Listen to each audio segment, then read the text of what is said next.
ನಮಸ್ತೆ. 18-4-2024 ಗುರುವಾರ ಶುಕ್ಲ ಪಕ್ಷ. ಇವತ್ತು ದಶಮಿ ತಿಥಿ. ಇದನ್ನು ಧರ್ಮರಾಜ ಜಯಂತಿ ಅಂತೀವಿ. ಧರ್ಮರಾಜ ದಶಮಿ ಅಂತಾನೂ ಅಂತಾರೆ. ಸಾಮಾನ್ಯವಾಗಿ ಕೋರ್ಟು ಕೇಸುಗಳಲ್ಲಿ ನ್ಯಾಯ ಇಲ್ಲ ಅಂತಂದರೆ ಈ ದಶಮಿಯ ದಿನದಲ್ಲಿ ಪೂಜೆ ಅಂದರೆ ಕುಲದೇವತಾ ಪೂಜೆಯನ್ನು ಮಾಡ್ಬೋದು. ಆಶ್ಲೇಷ ನಕ್ಷತ್ರ ಬೆಳಗ್ಗೆ 7:56:25 ಅಲ್ಲಿಯವರೆಗೂ ಕಾರ್ಯಸಿದ್ಧಿ ಲಾಭವೆಲ್ಲ ಉಂಟು. ಆ ನಂತರ ಅಂದರೆ 7:57 ಬೆಳಗ್ಗೆ ಆದ ಮೇಲೆ ಮಖ ನಕ್ಷತ್ರ ಬರುತ್ತದೆ. ಆದರೂ ಧನಕ್ಷಯವನ್ನು ಕೊಡುತ್ತದೆ. ಕ್ಷಯ ಅಂತಂದಾಗ ಕರಗೋಗೋದು ಅಂತ ಅರ್ಥ. ಅದರಿಂದಾಗಿ ದಾನ ಕೊಡುವಂಥದ್ದು, ಕೆಲವು ವಸ್ತುಗಳನ್ನು ಖರೀದಿ ಮಾಡುವಂಥದ್ದನ್ನೆಲ್ಲ ಯೋಚನೆ ಮಾಡಿಕೊಳ್ಳಿ. ಈ ರೀತಿಯಾದ ಇವತ್ತಿನ ದಿನದಲ್ಲಿ ನಾವು ಹೇಳಿದಂತೆ 7:57 ಮೇಲೆ ಶುಭವಲ್ಲ. ಅಂದರೆ ಹೆಚ್ಚು ಕಮ್ಮಿ 8 ಗಂಟೆ ಅಂತ ಇಟ್ಕೊಳ್ಳಿ. 8 ಗಂಟೆ ಮೇಲೆ ಶುಭವಾಗಿಲ್ಲ. ಇವತ್ತಿನ ನಕ್ಷತ್ರ ಪಾದಗಳನ್ನ ನೋಡೋಣ. ಬೆಳಗ್ಗೆ 6:05-7:57 ಆಶ್ಲೇಷ ನಕ್ಷತ್ರ 4ನೇ ಪಾದ.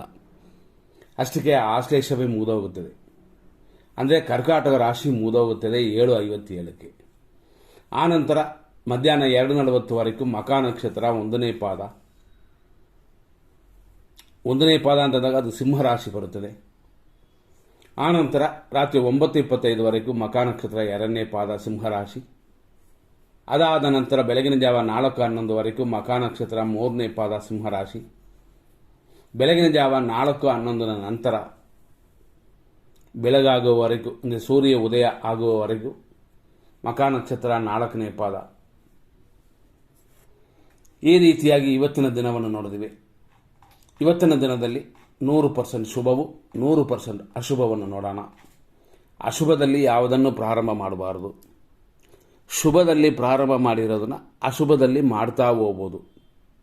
ಆದರೂ ಒಂದು ದಿನ ಪರ್ಟಿಕ್ಯುಲರ್ ಡೇ ಅವತ್ತು ಶುಭವಾಗಿದೆಯಾ ಅಂತ ನೋಡಬೇಕು. ನಾವು ಫಸ್ಟೇ ಹೇಳಿದ್ವಿ, ಆಶ್ಲೇಷ ನಕ್ಷತ್ರ ಮುಗಿದ ನಂತರ ಅಂದರೆ 7:57 ಆಶ್ಲೇಷ ಮುಗೀತದೆ. ಆ ನಂತರ ಶುಭವಾಗಿಲ್ಲ. ಆದ್ದರಿಂದ ಇದನ್ನು ಮನಸ್ಸಲ್ಲಿ ಇಟ್ಕೊಂಡೇ ನಿಮ್ಮ ಕಾರ್ಯಗಳನ್ನ ಮಾಡಬೇಕು. ಆದರೂ ಶುಭವಿಲ್ಲ ಅಂತ ಅಂದರೂ ಅಶುಭವಾಗಿದ್ದರೂ ಕೂಡ ನಾವು ಒಳ್ಳೆಯ ಟೈಮು ಅಂತ ಕೊಡ್ತೀವಿ. ಅದು ಏನಕ್ಕೆ ಅಂದರೆ ಎಮರ್ಜೆನ್ಸಿ, ಆಸ್ಪತ್ರೆ ಮುಂತಾದ ಕಾರ್ಯಗಳಿಗೆ ಮಾತ್ರ. ಎಲ್ಲ ಮುಹೂರ್ತ ಕಾರ್ಯಗಳನ್ನು ಮಾಡಿ ಅಂತ ಹೇಳುತ್ತಿಲ್ಲ. ಇದನ್ನು ಗಮನದಲ್ಲಿ ಇಟ್ಕೋಬೇಕು. ಡೈಲಿ ಇದೇ ವಿಷಯವನ್ನೇ ನಾವು ಹೇಳ್ತಾ ಬಂದಿದ್ದೀವಿ, ನೋಡ್ಕೊಳ್ಳಿ. 7:41-9:42 ಶುಭವಾಗಿದೆ. 11:57 ಮಧ್ಯಾಹ್ನ 1:50 ಶುಭವಾಗಿದೆ. ಮಧ್ಯಾಹ್ನ 3:58 ಸಂಜೆ 7:57 ಶುಭವಾಗಿದೆ. ಅದೇ ಥರ ರಾತ್ರಿ 11:17 ಬೆಳಗಿನ ಜಾವ 2:26 ಶುಭವಾಗಿದೆ. ಬೆಳಗಿನ ಜಾವ 4:11 ಮೇಲೆ ಬೆಳಗಾಗುವವರೆಗೂ ಶುಭವಾಗಿದೆ. ಇದನ್ನು ತಿಳ್ಕೊಂಡು ನಿಮ್ಮ ಕಾರ್ಯಗಳನ್ನ ಮಾಡಿ. ಯಾವುದೆಲ್ಲ ಶುಭ ಅಂತಂದರೆ ಗುರು ಹೊರೆ ಶುಭ, ಬುಧ ಹೊರೆ ಶುಭ, ಮತ್ತು ಇನ್ನು ಬೇರೆ ಬೇರೆ ವಿಷಯಗಳು ಬರುತ್ತೆ. ಅಮೃತಗಳಿಗೆ ಗುರು ಹೊರೆಯಲ್ಲಿ ಅದರಲ್ಲೂ ಪರ್ಟಿಕ್ಯುಲರ್ ಟೈಮ್ ಅಂದರೆ ಸೆಲೆಕ್ಟ್ ಮಾಡ್ಕೋಬೇಕು. ಅದನ್ನೆಲ್ಲ ನೀವು ಕೇಳಿಕೊಂಡು ಮಾಡಿ. ಶುಕ್ರ ಹೊರೆಯೂ ಅದೇ ರೀತಿಯಲ್ಲಿ ಶುಭವೇ. ಉದಾಹರಣೆ ನೋಡೋಕೆ ಹೋದರೆ ಇವತ್ತು ಶುಕ್ರ ಹೊರೆ 9:12 ಬೆಳಗ್ಗೆಯಿಂದ 10:14 ಇದೆ. ಆದರೆ ನಮಗೆ ಇದರಲ್ಲಿ ಶುಭವಾಗಿರುವಂಥ ಸಮಯ ಎಂಥದ್ದು ಅಂದರೆ 9:12 9:42 ಮಾತ್ರನೇ ಶುಕ್ರ ಹೊರೆ ಶುಭವಾಗಿದೆ. ಯಾಕೆಂತಂದರೆ ಆಮೇಲೆ ದೋಷ ಸ್ಟಾರ್ಟ್ ಆಗುತ್ತದೆ. ಯಾಕೆಂತಂದರೆ 9:44 ಮೇಲೆ 11:55 ಅಶುಭವಾಗಿದೆ. ಆದ್ದರಿಂದ ಎಲ್ಲದರಲ್ಲೂ ಪರ್ಟಿಕ್ಯುಲರ್ ಟೈಮ್ ನಾವು ಹುಡುಕಲೇಬೇಕು. ಶುಭ ದಿನ, ಶುಭ ಸಮಯ ಅಂತಂದಾಗ ಈಗ ಶುಕ್ರ ಹೊರೆ ಸುಮಾರು 1 ಗಂಟೆಯ ಕಾಲ ಇಟ್ಕೊಳ್ತೀವಿ. ಆದರೂ ಅದರಲ್ಲೂ ಕೂಡ ನಾವು ಸೆಲೆಕ್ಟ್ ಮಾಡಿಕೊಳ್ಳುವ ಟೈಮ್ ಆ ರೀತಿ ಸೆಲೆಕ್ಟ್ ಮಾಡಬೇಕು. ಎಲ್ಲ ದಿನಗಳಲ್ಲೂ ಹಾಗೆ. ಹಂಗಾಗಿ 1 ಗಂಟೆಯ ಕಾಲ ಚೆನ್ನಾಗಿರುತ್ತೆ ಅಂತ. ಇವಾಗ ಉದಾಹರಣೆ ಗುರು ಹೊರೆ ಅಂತ ಪಂಚಾಂಗದಲ್ಲಿ ಇರುತ್ತದೆ. 1 ಗಂಟೆಯ ಕಾಲ ಅಂತ ಕೊಟ್ಟಿರ್ತಾರೆ. 1 ಗಂಟೆಯ ಕಾಲನೂ ಶುಕ್ರ ಹೊರೆ ಇದ್ದರೂ ಕೂಡ ಪರ್ಟಿಕ್ಯುಲರ್ ಆಗಿ ಸೆಲೆಕ್ಟ್ ಮಾಡಿಕೊಳ್ಳುವ ಸಮಯ ಇಂಥದ್ದು. ಅದಕ್ಕೆ ನಾವು ಹೇಳಿದ್ವಿ 9:42 10:14 ಶುಭವಾಗಿದೆ ಅಂತ ನೋಡಬಹುದಾ ಅಂತಂದರೆ ಖಂಡಿತವಾಗಿಯೂ ಅವತ್ತು ಶುಭವಾಗಿರುವಂಥ ಅಂದರೆ ಕೆಟ್ಟ ಸಮಯವನ್ನು ತೆಗೆದುಹಾಕಿ ಆಮೇಲೆ ಮಾಡಬೇಕು. ಆದ್ದರಿಂದ ಇವತ್ತು ಪ್ರಕಾರ ನಾವು ಹೇಳಿದಂತೆ 9 ಗಂಟೆ 12 ನಿಮಿಷದಿಂದ 9:42ವರೆಗೆ ಮಾತ್ರ ಶುಭವಾಗಿದೆ. 10:14ವರೆಗೆ ಇಲ್ಲ. 10:14ವರೆಗೂ ಶುಕ್ರ ಹೊರೆ ಇದ್ದರೂ ಸೆಂಟ್ರಲ್ಲಿ ಯಾವುದಾದ್ರು ಕೆಟ್ಟದ್ದು ಬರುತ್ತೆ ಅಂತ. ಸರಿ, ಇವತ್ತಿನ ಕೆಟ್ಟ ಸಮಯವನ್ನು ನೋಡ್ಕೊಳ್ಳೋಣ. ಬೆಳಿಗ್ಗೆ 6:05ರಿಂದ 7:57ವರೆಗೂ ಧನುಸು ರಾಶಿಯವರಿಗೆ ಚಂದ್ರಾಷ್ಟಮ. ಧನುಸು ರಾಶಿಯವರು ಈ ಸಮಯವನ್ನು ಅವಾಯ್ಡ್ ಮಾಡಿ. ಆ ನಂತರ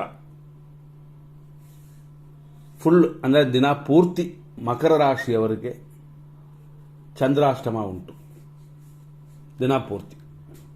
ಹಂಗಾಗಿ ಮಕರ ರಾಶಿಯವರು ಇವತ್ತಿನ ವಿಶೇಷ ಯಾವ ಕಾರ್ಯಗಳನ್ನು ಬಂಡವಾಳ ಹಾಕಿ ಮಾಡುವಂಥದ್ದು ಇಂಥದ್ದನ್ನು ಬಿಟ್ಟುಬಿಡಿ, ಉತ್ತಮ. ಎಮರ್ಜೆನ್ಸಿಗೆ ಮಾತ್ರ ಆಸ್ಪತ್ರೆ ಬಿಲ್ಲು ಕಟ್ಟಲೇಬೇಕು. ಕೆಲವು ಎಮರ್ಜೆನ್ಸಿ ಕೊರಿಯರ್ ಬಂದಿರುತ್ತದೆ, ರಾವು ಕಾಲ ಬಿಟ್ಟು ಬಾ ಅಂತ ಯಾರೂ ಕೇಳುವಂತಿಲ್ಲ. ಹಂಗಾಗಿ ಕೆಲವು ವಿಷಯಗಳು ಒಳ್ಳೆ ಟೈಮ್ ಅಂತ ನಾವು ಯಾವುದು ಕೊಟ್ಟಿದ್ದೀವೋ ಆ ಸಮಯದಲ್ಲಿ ಮಾಡ್ಬೋದು. ಉದಾಹರಣೆ 7:41ರಿಂದ 9:42, 11:57ರಿಂದ ಮಧ್ಯಾಹ್ನ 1:50, 3:28 ಮಧ್ಯಾಹ್ನದಿಂದ ಸಂಜೆ 7:57. ಈ ರೀತಿ ನಾವು ಕೊಟ್ಟಿರುವ ಸಮಯವನ್ನು ಸೆಲೆಕ್ಟ್ ಮಾಡಿಕೊಂಡು ಮಾಡಿ. ಮತ್ತೊಂದು ಸಮಯವನ್ನು ನೋಡೋಣ. ಕೆಟ್ಟ ಟೈಮ್ ಇದು. 9:44 ಮೇಲೆ 11:55ವರೆಗೆ ಮೃತ್ಯು, ಮರಣ ಭಯ. ಸ್ವಲ್ಪ ಆಪರೇಷನ್ ಇದೆಲ್ಲ ಈ ಟೈಮಲ್ಲಿ ಅವಾಯ್ಡ್ ಮಾಡೋದು ಉತ್ತಮ. ಡಾಕ್ಟರ್ ಒಪ್ಪಬೇಕು, ಕೇಳ್ಕೊಳ್ಳಿ. ಅವರು ಮನುಷ್ಯರೇ, ನಂಬಿಕೆ ಇರೋರನ್ನ ಏನೂ ಮಾಡಲ್ಲ. 10:14ರಿಂದ 11:04ವರೆಗೂ ದುರ್ಮುಹೂರ್ತ. ಮಧ್ಯಾಹ್ನ 1:52ರಿಂದ 3:26ವರೆಗೂ ರಾಹುಕಾಲ. ಸಂಜೆ 7:59 ಮೇಲೆ 9:26ವರೆಗೂ ವಿಷಕಾಲ. ರಾತ್ರಿ 9:27ರಿಂದ 11:15ವರೆಗೂ ನಕ್ಷತ್ರ ವಿಷಘಟಿಕಾ ಕಾಲ ಅಂತ ಇದಕ್ಕೆ ಹೆಸರು.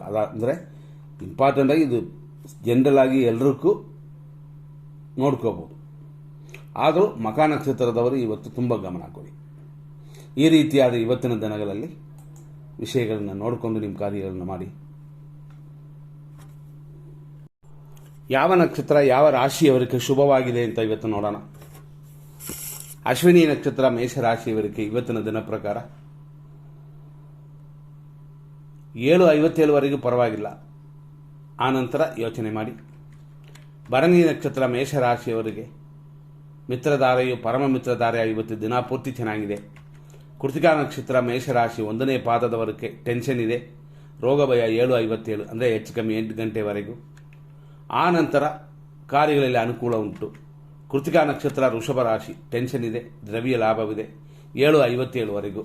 ಆಮೇಲೆ ಸಮಯ ಪರವಾಗಿಲ್ಲ, ಅಂದರೆ 8 ಗಂಟೆ ಮೇಲೆ ಶುಭವಾಗಿದೆ. ರೋಹಿಣಿ ನಕ್ಷತ್ರ ವೃಷಭ ರಾಶಿ 8 ಗಂಟೆವರೆಗೂ ಅನುಕೂಲವು ಲಾಭವೂ ಇದೆ, ಆಮೇಲೆ ಸಮಯ ಉತ್ತಮವಾಗಿಲ್ಲ. ಮೃಗಶೀರ್ಷ ನಕ್ಷತ್ರ ವೃಷಭ ರಾಶಿ ಪ್ರತ್ಯೇಕ ತಾರೆ 8 ಗಂಟೆವರೆಗೂ ಶುಭವಾಗಿಲ್ಲ. ಆನಂತರ ಸಾಧಕ ಧಾರೆ ಇದೆ, ಶುಭವಾಗಿದೆ.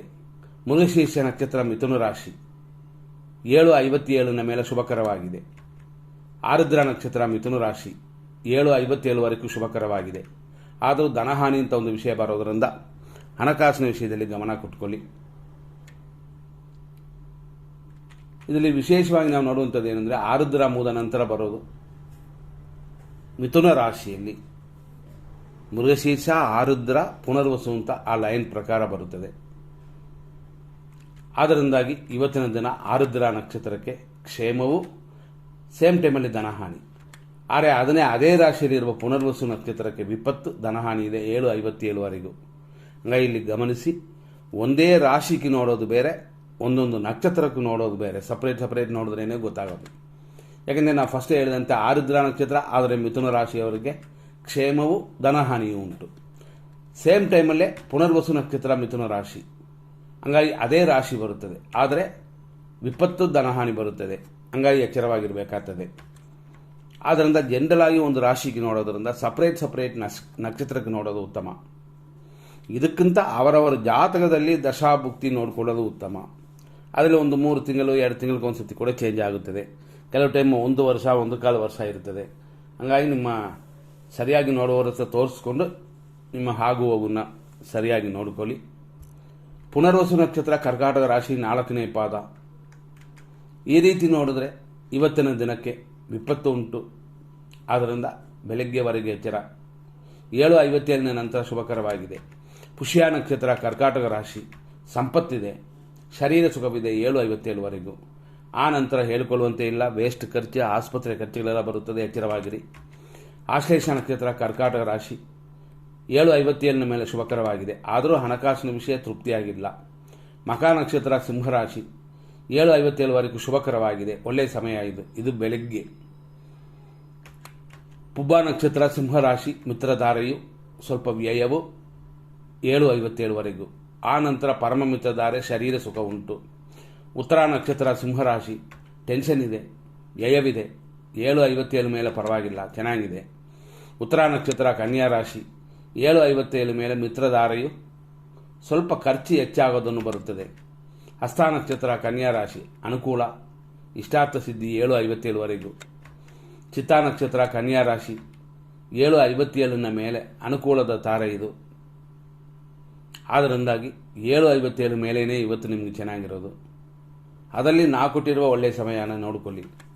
ಚಿತ್ತಾ ನಕ್ಷತ್ರ, ತುಲಾರಾಶಿ, 7:50 ಮೇಲೆ ಅನುಕೂಲ, ಅಂದರೆ ಸಾಧಕ ಧಾರೆ, ಇಷ್ಟಾರ್ಥ ಸಿದ್ಧಿಯೆಲ್ಲ ಉಂಟು.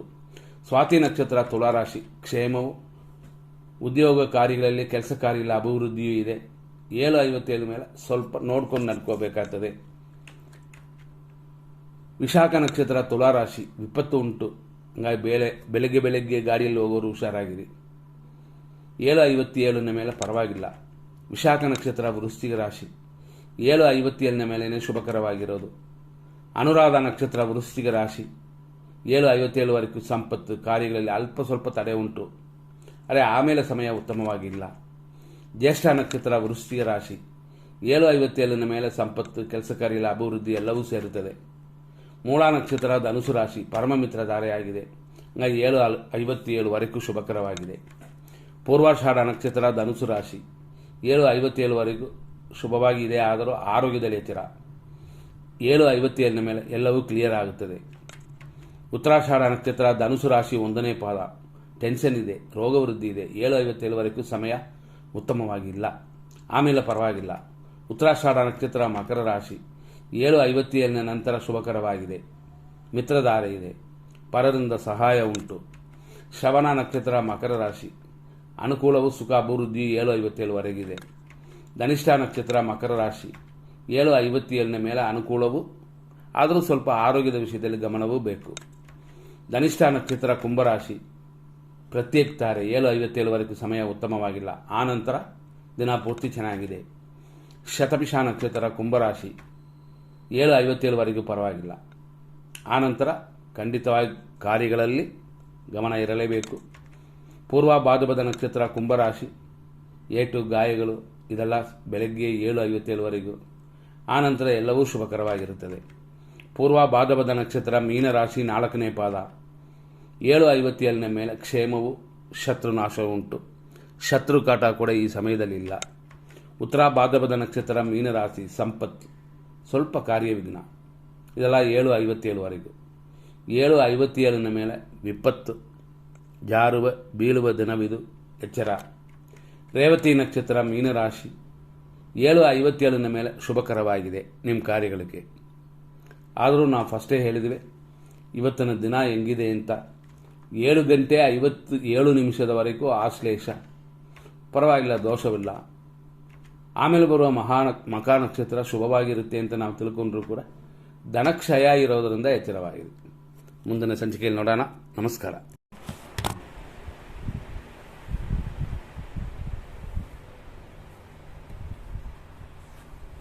ರಾಧಾಕೃಷ್ಣ ರಾಧಾಕೃಷ್ಣ